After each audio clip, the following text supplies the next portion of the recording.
A wet Norfolk start to the penultimate race of the 2019 Forces Challenge. More cars and drivers than ever have competed this year over 4 meetings at tracks across the UK, as interest in this form of motorsport in the British Forces grows ever faster, with the championship now in its 4th season. The team's grown substantially this year. The Navy's pretty much doubled in the last 18 months. The Army have grown, so they've got the most cars out this weekend, and we're just behind them. But the novice championship is for people who've not yet completed 6 races, so by the national governing body they have to carry a novice cross, and that's just as fierce as the overall championship as well.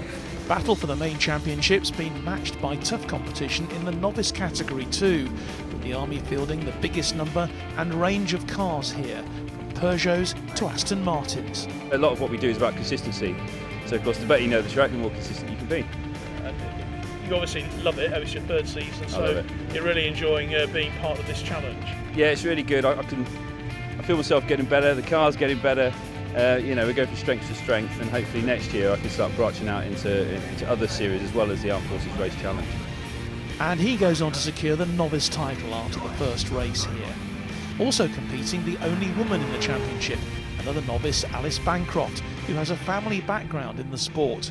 I'm still learning, and the car's great. The PI obviously that levels everything out, and it's just being in the car and being out on track and learning ways of driving and learning other people's ways of driving. I've just loved it, every second of it. We saw the first recipient of the RAF novice scheme, Matt Beach, earlier this year. He's been pleased with his first season. Got a really good hang of the car now, I think. A lot happy with the balance, making some changes myself. I went on to compete at Anglesey and Donington since then, as well as do a couple of the 116 series races outside of AFRC. And the Royal Navy have done the same with an identical car to promote the sport among young sailors and Marines. We've had an exponential growth in what we've seen, and it's transformed us. Part of that is the car you've actually seen behind me. We've got a brand new grassroots car that's come out. It's very similar to the 116 that the Royal Air Force have been using, but that's been deliberate in that approach as well, to enable us to have proper wheel-to-wheel racing, not just within the Armed Forces Race Challenge, but pushing into the Race of Remembrance and the 116 trophy. But this was purchased predominantly as a grassroots car.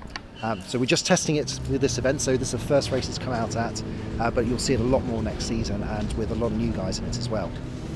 In the main championship, any one of 7 drivers could have won here. The point system based not on the power of the car.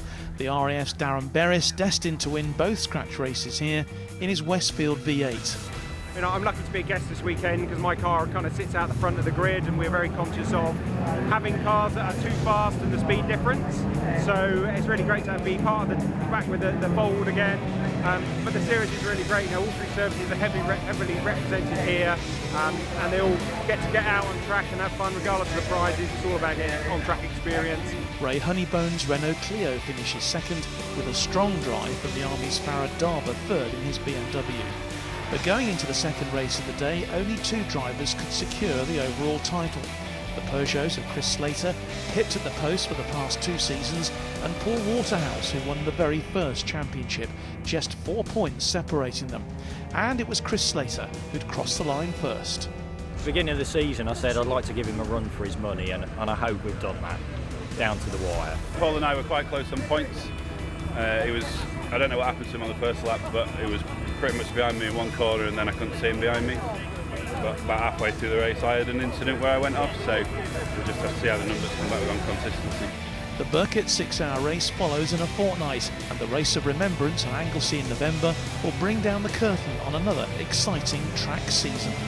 John Martin, Forces News, Snetterton.